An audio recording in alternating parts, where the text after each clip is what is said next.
Hello बच्चों।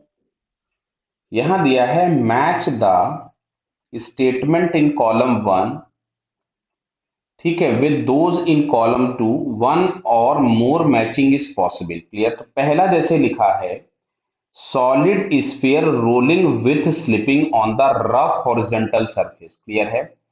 मतलब यहां कहीं पे कोई भी एक सॉलिड स्फीयर है जो कि रोल कर रहा है बट स्लिपिंग के साथ। अगर स्लिपिंग के साथ रोल कर रहा है तो भाई फ्रिक्शन या तो आगे लग रहा होगा एफ के, और यह एफ के पीछे लग रहा होगा। ये डिपेंड करेगा कि ट्रांसलेशनल पार्ट ज्यादा है या रोटेशनल पार्ट ज्यादा है।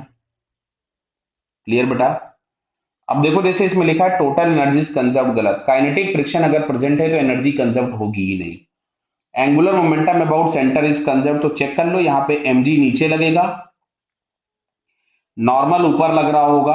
तो mg और नॉर्मल का टॉर्क तो सेंटर के अबाउट जीरो है। एफ के चाहे आगे लगे और चाहे पीछे लगे, दोनों तरफ एफ के नहीं लगेगा, समझ रहे हो ना भाई, कंफ्यूज मत होना। एफ के चाहे आगे लगे चाहे पीछे लगे, दोनों भी ही के टॉर्क आपके पास नॉन जीरो होंगे, तो एंगुलर मोमेंटम कंजर्व नहीं है।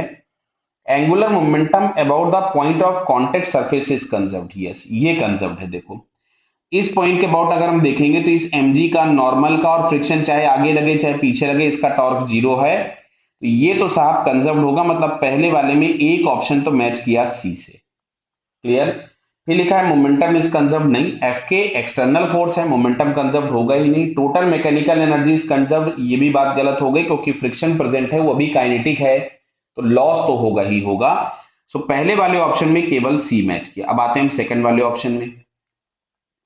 सेकंड में जैसे इन्होंने लिखा हुआ है, solid sphere is in pure rolling motion on the rough horizontal surface and no other forces is acting. Clear. तो अगर कभी भी कोई भी बॉडी प्योर रोलिंग कर रही होती, वो कोई भी बॉडी हो, और उस पर अगर हम कोई भी और फोर्स ना लगाएं सरफेस के पैरेलल, तो उस पर कोई फ्रिक्शन प्रेजेंट नहीं होता, मतलब फ्रिक्शन होगा ही नहीं। बराबर है। क्यों? अब देखो जैसे इसको मैं थोड़ा समझाने के लिए आपको समझा सकता हूं कि फ्रिक्शन होगा ही नहीं क्यों। जैसे मान लो यहां कहीं पे हम लोगों के पास कोई भी एक बॉडी है, इसका वेलोसिटी v इधर है और ओमेगा मान लो इधर दिया है, जो कि प्योर रोलिंग वाली कंडीशन को जस्टिफाई कर रहा है। क्लियर। अब देखो अगर फ्रिक्शन, भाई फ्रिक्शन लगता ही क्यों है, क्योंकि प्योर रोलिंग स्टार्ट करवानी थी। अच्छा मान लिया हमने फ्रिक्शन आगे लग गया, प्योर रोलिंग हो रही थी, फ्रिक्शन आगे लग गया। अच्छा अगर ये फ्रिक्शन आगे लग गया होगा तो इस v को बढ़ा देगा और ओमेगा को कम कर देगा, प्योर रोलिंग बंद करा देगा। गलत बात हो गई, फ्रिक्शन तो प्योर रोलिंग करवाने के लिए ही लगता है। अच्छा पीछे मान लिया फ्रिक्शन, अगर हमने फ्रिक्शन को पीछे मान लिया तो v को कम करेगा, ओमेगा को बढ़ा देगा, वापस से प्योर रोलिंग खत्म करा देगा। तो कभी भी अगर प्योर रोलिंग हो रही है और हम कोई भी एक्स्ट्रा फोर्स नहीं लगा रहे हैं तो फ्रिक्शन एब्सेंट होता है, होता ही नहीं है। क्लियर है। तो अब लिखा है टोटल एनर्जी इज कंजर्व्ड, बिल्कुल बात सही है, टोटल एनर्जी कंजर्व्ड होगी। Angular momentum about centre of mass is conserved, होगा ही होगा। क्यों? भाई mg नीचे लगेगा, नॉर्मल ऊपर लगेगा, और ये फ्रिक्शन नहीं होगा, ये हम प्रूव कर चुके हैं। तो mg और नॉर्मल दोनों के टॉर्क सेंटर के अबाउट जीरो हो जाएंगे, तो एंगुलर मोमेंटम भी कंजर्व हो जाएगा। Angular momentum about point of contact is conserve, ये भी बात सही है, क्योंकि पॉइंट ऑफ कांटेक्ट से mg और नॉर्मल दोनों के torque zero. Momentum is conserve, ये भी बात सही है, क्योंकि कोई एक्सटर्नल फोर्स है ही नहीं। Total mechanical energy is conserve, तो भाई इसमें तो सारे ही ऑप्शन मैच कर गए, A B C D E. Clear है। थर्ड वाले पॉइंट पे आते हैं जरा हम लोग।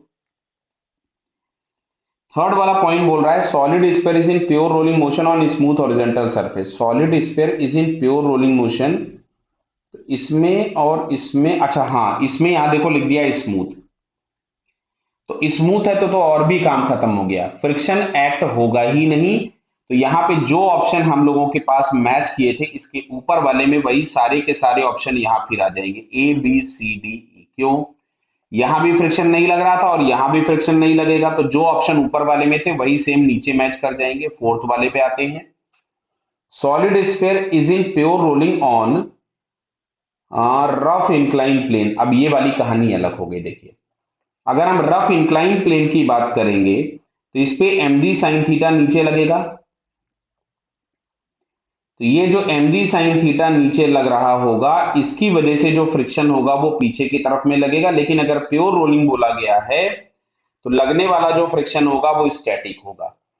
अगर स्टैटिक फ्रिक्शन होगा तो किसी भी तरह का कोई भी एनर्जी का लॉस नहीं होता है, कोई भी एनर्जी का लॉस नहीं होगा।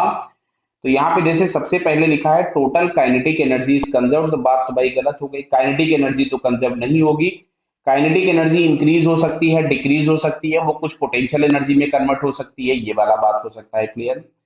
Angular momentum about centre is conserve नहीं होगा, क्योंकि जो फ्रिक्शन प्रेजेंट है ये एंगुलर मोमेंटम को चेंज कराएगा। थर्ड लिखा है angular momentum about point of contact is conserved, ये भी नहीं होगा भाई। इस फ्रिक्शन का टॉर्क तो जीरो हो गया, मान लीजिए एम जी कॉस थीटा का टॉर्क जीरो हो गया, नॉर्मल का टॉर्क जीरो हो गया, M G sine theta torque देगा, तो ये बात भी गलत हो गई। मोमेंटम इज कंजर्व नहीं। यहाँ पे हम लोगों के पास क्या है कि एक्सटर्नल फोर्स प्रेजेंट है तो मोमेंटम कंजर्व नहीं होगा। Total mechanical energy is conserve, क्यों?